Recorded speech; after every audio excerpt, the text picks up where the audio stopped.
Hello दोस्तों, आप सभी को मेरा प्यार भरा नमस्ते। मेरा नाम है कविता और आपका स्वागत करती हूँ मैं मधेश्वर घाटी के सुंदर से गांव रावलेक से और रावलेक की इन खूबसूरत पहाड़ियों से। तो दोस्तों, आज मेरी वीडियो की शुरुआत हो रही है सुबह के 9 बजे से और हमारे रावलेक में देखो जी अच्छी सी धूप खिल गई है। उसी के साथ देखो जी मौसम बिल्कुल साफ़ है, आसमान बिल्कुल नीला नीला दिखाई दे रहा है। और ये रहा आगे चौखंबा पर्वत, तो देखो जी बर्फ़ बिल्कुल कमी दिखाई दे रही है क्योंकि बारिश नहीं हो रही है तो बर्फ़ भी कहाँ से गिरेगी। और सामने पे रहते हैं मद्महेश्वर भगवान, तो जय हो मद्महेश्वर भगवान, सबकी मनोकामना पूर्ण करना। जो मद्महेश्वर गए होंगे उनको तो पता होगा कि मद्महेश्वर भगवान कितने दूर है और कितना यहाँ पैदल जाना पड़ता है। ये लास्ट दिख रहा है रांसी गांव, तो यहाँ से आगे आपको पैदल जाना पड़ेगा। और ये सामने पे दिख रहा है ये है उनियाना गांव और ये हमारे रावलेक गांव है। तो ये सामने पे हमारे सामने पे छाजी गांव दिख रहा है। और आजकल देखो जी गांव के नज़ारे बिल्कुल सुनसान सा माहौल है क्योंकि गांव में बहुत सारी शादियां हो रही हैं, कोई शादी में इधर तो कोई शादी में उधर। गांव वाले सब आजकल वैसे ही शादियों का सीज़न चल रहा है पहाड़ों में, तो लोग कभी शादी में कहीं जाते हैं, कभी शादी में कहीं जाते हैं। तो इतनी होता है, रीति रिवाज के अनुसार चलना पड़ता है पहाड़ों में। जैसे पहाड़ों की रीति रिवाज होती है तो उसी के अनुसार हमारे पहाड़ी लोग चलते हैं। उसी के साथ देखो जी गांव के नज़ारे इतनी ही सुंदर नज़ारे हैं, सुनसान सा माहौल है। और गांव की जो बहू बेटियां हैं ना वो घास के लिए ना दूर दूर जाते हैं क्योंकि सर्दियों की टाइम पे ना घास के लिए दूर दूर जाना पड़ता है। बारिश के टाइम पे तो खेतों में नदी की घास होता है, पर सर्दियों की टाइम पे दूर दूर से घास लाना पड़ता है। और हमारे घर के ठीक आगे पे देखो जी चौखंबा पब्लिक स्कूल रावलेक है, तो वहाँ पे स्कूल लग गई है। 10 बजे का टाइम हो गया तो बच्चे क्लास में बैठ गए होंगे। और घर बिल्कुल हमारा सुनसान सा हो रखा है क्योंकि घर पे मैं हूँ और बाकी मेरे हस्बैंड जी तो मार्केट गए होंगे। मार्केट भी ज़्यादा दूर नहीं गई, यहीं रावलेक मार्केट में गए होंगे। और मानसी प्रिया तो स्कूल चले गए, तो घर पे मैं अकेली हूँ और मैं भी लगती हूँ अपने काम धंधे। बच्चे स्कूल चले गए हैं तो बर्तन धोने होते हैं। नाश्ता हमने अभी अभी किया है और आज मैं जाऊँगी नीचे अपने सगड़े में, तो वहाँ मैंने धनिया राई और लहसुन बोई थी। तो उस धनिया राई में ना बहुत खरपतवार उग के आ गया है, तो मैं आज घर में ना वही काम करूँगी। नीचे खेत पे जाऊँगी अपने सगड़े में और पूरा खरपतवार उपाड़ूंगी। तो मेरे तो घर पे बहुत ज़्यादा काम होता है, मैं बिल्कुल भी घर में खाली नहीं रहती हूँ जब भी मैं घर पे रहती हूँ। तो दोस्तों, मैं आपसे एक बात बोलना चाहती हूँ, कल हमारे केदार घाटी के उपचुनाव हैं, तो मैं आप लोगों से यही बोलना चाहती हूँ कि वोट ना सोच समझ के दो, क्योंकि हमारे आने वाली पीढ़ी के बारे में सोचो, अपने बच्चों के बारे में सोचो। आपका एक वोट ना बहुत ज़्यादा मायने रखता है। तो देखो जी हमारे केदार घाटी में जब भी मुझे वहाँ 2 साल हो गए हैं केदारनाथ में, तो मैं देखती हूँ कितनी असुविधा है, कितने यात्री आते हैं, कितने परेशान होके जाते हैं। मैं सुनती हूँ क्योंकि मैं वहाँ पे महिला हूँ, तो जो भी यात्री आते हैं, लेडीज हो या जेंट्स हो, तो मेरे से पूछते हैं कि बहन यहाँ ऐसा है वैसा है, ये असुविधा है।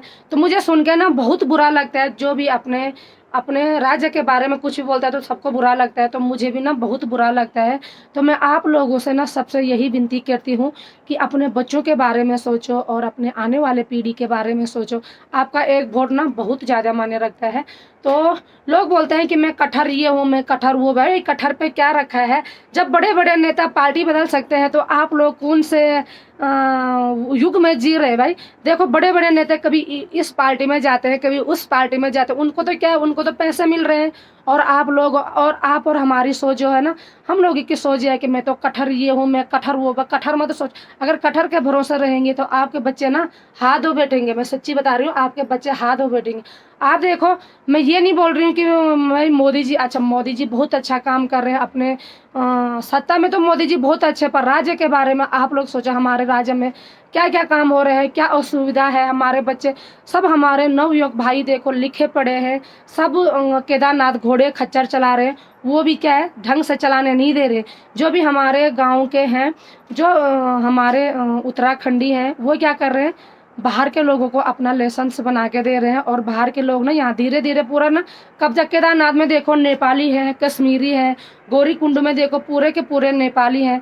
तो मैं आप लोगों से यही बोलना चाहती हूँ कि आप लोग ना अपनी उत्तराखंड की धरती के बारे में सोचो, अपना उत्तराखंड के बारे में सोचो। भाई हमारा तो क्या है, हमने तो ज़िंदगी थोड़ा बहुत जी ली है, अब थोड़ा बहुत रह गई है, तो अपने बच्चों के बारे में सोचो, अपने बच्चों के भविष्य के बारे में सोचो।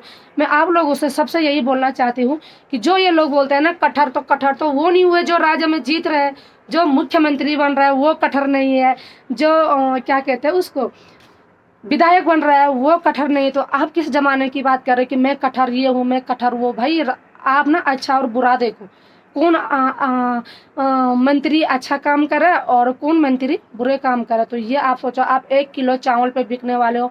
जब तक भगवान जी के हमारे लिए, भगवान जी ने हमें हाथ पैर सलामत दिए ना, तो हम खा नहीं सकते, हम कमा नहीं सकते हैं। अरे बिकने वालों को बिकने दो, आप अपने राज्य के बारे में सोचो। तो मैं सभी भाई और बहनों से हाथ जोड़ के विनती करती हूँ, आप अपना वोट सोच समझ के देना, क्योंकि आपका एक वोट ना बहुत कुछ बदल सकता है। आपका एक वोट ना बहुत कुछ कर सकता है। तो सोच समझ के वोट दो, और ये सोचो कि जब हम लोगों में एकता रहेगी तो तभी तो देश आगे बढ़ेगा। जब हम लोग बढ़ रहे हैं आपस में, तो हमारा हमारा राज्य कैसे नहीं बटेगा। तो यही वाली सीन हो गई है। हम ये चाहते हैं जो कोई भी सरकार आए, हमें सरकार से कोई लेना देना नहीं। जो जीतेगा भाई वो दोबारा तो दिखने वाला है नहीं। आपको पता है आजकल तो हर कोई आ रहे हैं, नारे लगा रहे हैं, हाथ जोड़ रहे हैं, दादी अम्मा भाई बहन, बस उनके मुंह में यही बात है, मेरी बॉडी, मेरी चाची, मेरी दादी, मेरी अम्मा, मुझे वोट देना, मैं ये करूँगा, मैं वो करूँगा। जब कोई भी जीतता है ना, जो कोई भी पार्टी जीतती है ना, तो मतलब मुड़ के पीछे नहीं देखते हैं वो, दोबारा वो आएंगे नहीं। मुझे तो यही लगता है दोबारा वो गांव में तो कभी दिखते नहीं है। गांव में तो मतलब ही नहीं हो सकता कोई मंत्री आएगा। आजकल देखो तुम्हारा मुख्यमंत्री गांव में आ रहा है, तुम्हारा राज्य मंत्री गांव में आ रहा है, तुम्हारा क्या कहते हैं वो जिला पंचायत मंत्री भी गांव में घूम रहे हैं। तो ये बताओ, आप अपने बच्चों के भविष्य के बारे में सोचो, और आप अपने आने वाले पीढ़ी के बारे में सोचो। आप देखो आप बोलते हो कि हम फ्री की राशन खा, कहाँ हमें फ्री की राशन मत दो भाई, हमें फ्री की राशन, हमारे हाथ हैं पैर है, हम नहीं कमा सकते, हम नहीं खा सकते भाई, हमारे बच्चों को नौकरी दो, हमें फ्री का मत दो, हमारे बच्चों को रोजगार दो, हमारे नवयुवक भाई बहनों को रोजगार दो। फ्री कहाँ फ्री, 5 किलो यूनिटी पर चावल मिलते थे, यूनिटी में देखो 3 किलो चावल। तो आप लोगों की यूनिटी, एक आदमी 3 किलो चावल आपका 1 महीना खाता है क्या। तो ये सोचो मेरी दीदी, मेरी भूलियों, और ये सोचो मेरे भाई, अपने उत्तराखंड को ना आगे बढ़ाओ। अपना उत्तराखंड के लिए ना अच्छा मंत्री चुनो। मैं ये नहीं कहती हूँ कि ये अच्छा नहीं है, वो बुरा है, ये बुरा है। भाई अच्छी सोच रखो और अच्छा मंत्री चुनो, जिसने हमारे आने वाली पीढ़ी को सुधारना है, हमारे लिखे पढ़े लड़कों को नौकरी देनी है। तो उस मंत्री को देखो। मैं तो ज़्यादा मंत्रियों के बारे में मैं ज़्यादा नहीं जानती हूँ, ना तो मेरा ज़्यादा राजनीति में रही हूँ, पर मैं सिर्फ अपनी, जैसे मैं केदारनाथ घाटी में रहती हूँ और केदारनाथ में रहती हूँ, तो मुझे पता है कि वहाँ कितनी असुविधा है। बड़े बड़े नेता आते हैं, जहाज में आते हैं, जहाज से जाते हैं, वो नीचे पैदल जाके देखो कितने सड़क पे गड्ढे भरे हैं, कितने यात्री गिरते हैं घोड़े से, और बाद में घोड़े वाले की गलती बताते हैं यात्री कि घोड़े वाले ने हमें गिरा दिया। जब गड्ढे इतने बड़े बड़े होंगे सड़क में तो घोड़ा गिरेगा नहीं। तो मैं यही बोलना चाहती हूँ आप लोगों को कि ऐसा मंत्री चुनो जो हमारी उत्तराखंड को अच्छे ढंग से रखे और अच्छे ढंग से हमारे उत्तराखंड को आगे बढ़ाए। तो देखो सबसे ज़्यादा पढ़े लिखे हमारे उत्तराखंड में, सबसे ज़्यादा पढ़े लिखे किसी भी राज्य में इतने पढ़े लिखे नहीं मिलेंगे आपको जितना हमारा उत्तराखंड में पढ़े लिखे नवयुवक भाई है। और देखो सबसे ज़्यादा बेरोजगार भी हमारा उत्तराखंड ही है। तो मैं आप लोगों से यही बोलना चाहती हूँ कि अपना एक वोट ना सोच समझ के देना। अगर मेरी बात आप किसी को भी गलत लगी होगी तो मैं माफ़ी चाहती हूँ। जो मुझे अच्छा लगा मैंने वो बोला, जो मैं देखती हूँ मैं वो बोली, और जो मैं यात्रियों के मुंह से सुनती हूँ या किसी के मुंह से भी सुनती हूँ मैंने वही बात कैमरे पर रखी है। ना तो मैं कोई नेता हूँ और ना तो मैं किसी पार्टी से जुड़ी हूँ। मैं एक गरीब घर से हूँ और हमारा बहुत गरीब घर है। हम दिहाड़ी मजदूरी करते हैं मेरे हस्बैंड, और तब जाके हम अपने बच्चों को लिखाते पढ़ाते हैं। तो मैं किसी ना तो पार्टी से जुड़ी हूँ और ना मैं किसी मतलब कोई नेता मुझसे जुड़ा है। तो मैं आप लोगों से यही बोलना चाहती हूँ, मैं गरीब महिला हूँ और गरीब घर से बिलोंग रखती हूँ। तो आप अपनी वोट को ना सोच समझ के देना। तो दोस्तों चलती हूँ मैं नीचे अपने सगड़े में, और वहाँ थोड़ा खरपतवार उग रखा है तो वो साफ करती हूँ। क्योंकि जब सगाई हुई तो गंदगी भी वहाँ बहुत ही, कूड़ा करकट पत्तल पुत्तल जिसने भी फेंके वहीं फेंके, और पानी भी वहाँ बहुत ज़्यादा हुआ है, खरपतवार भी वहाँ बहुत ज़्यादा है। तो मैं सोची जब मैं घर पे हुई तो थोड़ा अपना सगड़ा भी साफ कर लेती हूँ। तो चलती हूँ यहाँ से नीचे, या एक तो जाने के लिए नहीं है नीचे, यहाँ पे सीढ़ी नहीं है ढंग की नीचे, क्योंकि सगड़ा गहरा हो गया है और यहाँ पे ना दीवार है हमारे चौक की, तो नीचे जाने के लिए नहीं हो रहा है। तो मैं धीरे धीरे करके नीचे जाती हूँ। तो दोस्तों इस सीढ़ी से मैं नीचे जाऊंगी और ये है हमारा सगड़ा। तो ये देखो भाई कितना खरपतवार उग रखा है। लहसुन यहाँ बहुत बड़ी बड़ी हो रखी थी, पर बंदरों ने ना पूरी लहसुन खा लिया। ये है हमारी राई। तो एक बार मैं नीचे चलती हूँ। तो दोस्तों मैं नीचे सगड़े में आ गई हूँ और ये है हमारी राई। तो देखो भाई राई भी खूब बड़ी बड़ी हो रखी है। राई और भी बड़ी हो रखी थी, पर जब सगाई हुई ना तो सब खाली है, सब जो आया उसने निकाली और बनाई। और तो ये है हमारे सगड़े में बैंगन के पेड़। तो ये देखो भाई इस पौधों पे ना बैंगन भी बहुत सारे लगे थे, पर बंदर होने नहीं दे रहे, छोटे छोटे हो रहे, बंदर खा रहे हैं। और ये है धनिया और लहसुन। तो धनिया लहसुन देखो भाई सब बंदर खाने बैठ गए हैं। खरपतवार भी इस धनिया लहसुन में ना बहुत ज़्यादा हो रखा है। और ये हमारी सीढ़ी है। तो इस सीढ़ी से मैं नीचे आई हूँ और ये हमारा छोटा सा घर है। ये देखो जी।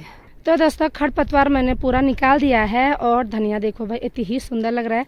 थोड़ा थोड़ा बीच में लहसुन भी दिखाई दे रहे। तो लहसुन तो सगाई में सब ने तोड़ दी भाई, धनिया लहसुन। और कुछ बंदर आ रहे तो बंदर भी तोड़ रहे हैं। तो अब थोड़ा अच्छा लग रहा है साफ करके। और इधर की साइड देखो जी राई है। तो राई भी देखो। अब दूसरे दिन आऊँगी मैं, क्योंकि 12 बजे का टाइम हो गया है। और मानसी अब प्रिया अभी आते हैं स्कूल से खाना खाने के लिए। तो थोड़ा राई निकालती हूँ सब्जी के लिए, क्योंकि मैंने चूल्हे पे ना घर की दाल उबालने के लिए रखी है। आजकल तो आपको पता ही है कि पहाड़ों में घर की दाल बहुत ज़्यादा हो रही है। रयास है, तोर है, गोत है। तो सोची यार घर की दाल बना लेती हूँ, तो थोड़ा हरी सब्जी निकाल देती हूँ। तो दोस्तों इतनी राई निकाली है मैंने। खाने वाले भी हम कम है, प्रिया और मैं मानसी तीनों हैं हम घर पे। तो इतनी राई बहुत ज़्यादा होती है। तो चलती हूँ फिर मैं इस सीढ़ी से ऊपर। एक तो डर भी लग रही मुझे इस सीढ़ी पे ऊपर जाने में बहुत ज़्यादा। तो दोस्तों सगड़े से भी मैं ऊपर आ गई हूँ और एक बार मैं खाना बनाती हूँ, क्योंकि मानसी और प्रिया अभी आते हैं घर। 12 बजे का टाइम तो हो ही गया है, 12:30 बजे ना उनका इंटरवल होता है। तो मैं जल्दी से जल्दी दाल और चावल बनाती हूँ, क्योंकि दाल मैंने ना उबाल के रखी है। तो जल्दी से फ्राई करती हूँ और खाना बनाती हूँ, नहीं तो मानसी और प्रिया पे ना गुस्सा आ जाएगा कि घर में भी रही और खाना भी नहीं बनाया। तो दोस्तों खाना बन के मेरा तैयार हो गया है। तो ये है तोर की दाल और इस पे बने हैं चावल, और ये है हरी सब्जी। और खाने वाले भी घर आ गए हैं, प्रिया और मानसी। मानसी इतनी जल्दी क्यों आया आप घर? कुछ नहीं हो रहा था स्कूल में। क्यों? सब लोग इलेक्शन ड्यूटी पर जा रखे। सब? सब। कितने टीचर हैं आपकी स्कूल में? सारे टीचर तो चले गए, अब हैं 3-4 टीचर हैं। तो क्लास में नहीं आ रहे? तो दूसरे सब्जेक्ट के हैं, जैसे साइंस साइड वाले आ रखे हैं, आर्ट साइड के सर नहीं आ रखे। अच्छा, तो आप इसलिए जल्दी आ गए घर। तो चलो ठीक है, एक बार खाना खाते हैं। और ये प्रिया देखो भाई क्या खा रही है, अखरोट खा रही है।